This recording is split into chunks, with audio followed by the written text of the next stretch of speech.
more than a year after writing the blog post about this entity called the monster taking over me, I started reading about the human brain, which is an amazing thing. James Watson, who wrote the Nobel Prize for discovering DNA and a famous psychologist, described the brain as the most complex thing we have yet to discover in our universe. I want to discuss some things about this amazing organ. So a normal human brain has two symmetrical halves called hemispheres. Traditionally, the two hemispheres have two different functions. The left one is rational, analytical, and logical, how we traditionally expect our brain to operate. For example, language and speech originate in the left half. Some people, as far back as Hippocrates, have said that this is the half that makes us human. And this is the half that when we sit down and we analyze hands after a session, this is mostly the half that we use. We look at things rationally, analytically, and logically. Just about all the posts on the forums about hand histories, they're done with most of the work on the left side of the brain. So now let's talk about the right side of the brain. This one's mute, nonlinear, emotional, and instinctive. It's intuitive.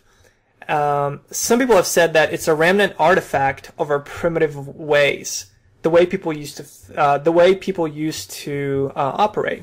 So, for example, if there was a lion that was coming right at you, you wouldn't have time to stop and think and analyze the situation. You just had to react. Now, this is also how we often find ourselves at the tables. We find ourselves operating on the right side of the brain, because you have a lot of things going on. You have to, sometimes you just have to react instinctively.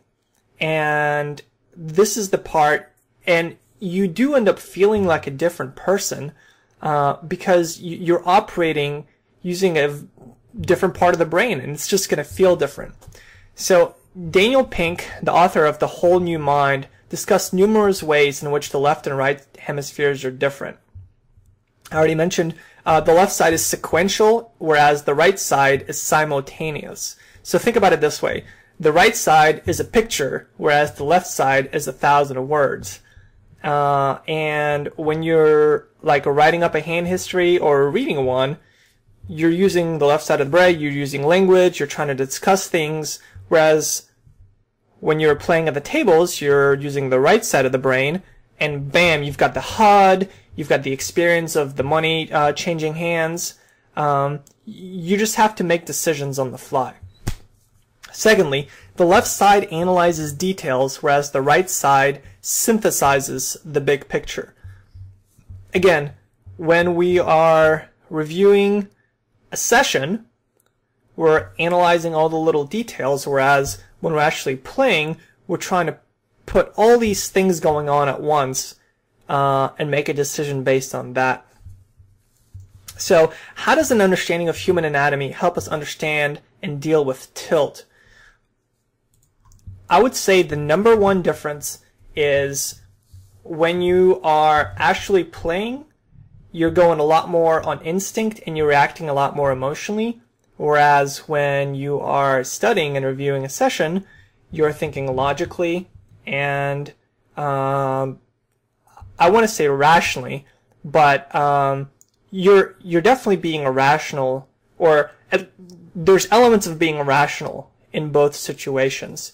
But understand that since you are operating most likely on with different parts of your brain, the experience is going to be different. In addition to that, emotions resonate much more strongly on the right side of the brain, on the kind of primitive, emotional, intuitive side. That includes perceived threats.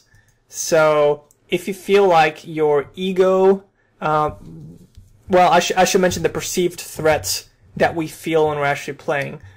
There's the monetary threat. Losing money makes you feel threatened. If someone bluffs you or you feel like you're being outplayed, your ego is being threatened, and all these things tap into the right side of the brain and start clouding our judgment. So the next thing that I want to talk about is Homer's Odyssey and how that's going to relate to possibly preparing ourselves to be able to deal with tilt when it happens.